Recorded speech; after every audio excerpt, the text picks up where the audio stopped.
ఒక digital marketer గా job అయినా చేయొచ్చండి. ప్రతి కంపెనీలోనూ ఒక డిజిటల్ మార్కెటింగ్ రిక్వైర్మెంట్ ఉంటుంది. ఓకే, ఎందుకంటే మార్కెటింగ్ చేయాలి, బ్రాండ్ ని ప్రమోట్ చేయాలి, అండ్ క్లయింట్స్ ని తీసుకురావాలి, కొత్త క్లయింట్స్ ని, అంటే కంప్లీట్ గా డిజిటల్ త్రూనే అవుతుంది.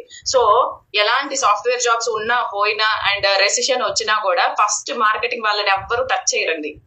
ఓకే, ఎందుకంటే వాళ్ళకి బిజినెస్ పెరగాలి అంటే మార్కెటింగ్ వాళ్ళే కావాలి, రైట్? సో అలాంటి మార్కెటింగ్ టీమ్ ని ఏ కంపెనీలోనూ ఫైర్ చేయడం మీరు విన్నారా అసలు ఎప్పుడైనా? లేదు కదా. అలాగెక్కడా ఉండదు, తీసేయడం కానీ అలాగే ఏం ఉండదు, రైట్? సో ఎవర్ గ్రీన్ అనమాట మార్కెటింగ్ ఫీల్డ్ అనేది. ఇప్పుడు మీరు నేర్చుకుంటుంది ఇంకా అడ్వాన్స్డ్ లెవెల్లో డిజిటల్ మార్కెటింగ్ నేర్చుకుంటున్నారు, ఇంకా అడ్వాన్స్డ్, రైట్? అంటే ఇప్పుడు ఇంకా మనం ఏఐని యూజ్ చేస్తున్నాం, ప్రాంప్ట్ ఇంజనీరింగ్, చాట్‌జిపిటి, రైట్? ఇలాంటివన్నీ యూజ్ చేసి ఇంకా అప్గ్రేడ్ అయింది. ఇప్పుడు మొన్నటి వరకు ఏఐ రాని వరకు డిజిటల్ మార్కెటింగ్ ఒకలా ఉండేది. ఏఐ వచ్చిన తర్వాత డిజిటల్ మార్కెటింగ్ ఇంకా అడ్వాన్స్డ్ గా మారింది. అంటే ఒక డిజిటల్ మార్కెటర్ కి చాలా వరకు వర్క్ అనేది తగ్గించేస్తుంది. మీకు గ్రాఫిక్ డిజైనింగ్ పార్ట్ లో అయినా సరే, యాడ్స్ రన్ చేయడంలో అయినా సరే, వెబ్సైట్ డిజైనింగ్ లో అయినా సరే, సో ప్రతి ఒక్క పార్ట్ లోనూ ఏఐ ఇన్వాల్వ్మెంట్ కూడా ఉంటుంది అనమాట. సో అలాంటి స్కిల్స్ అన్ని మీరు కంప్లీట్ గా నేర్చుకుంటున్నారు స్కార్బీలో.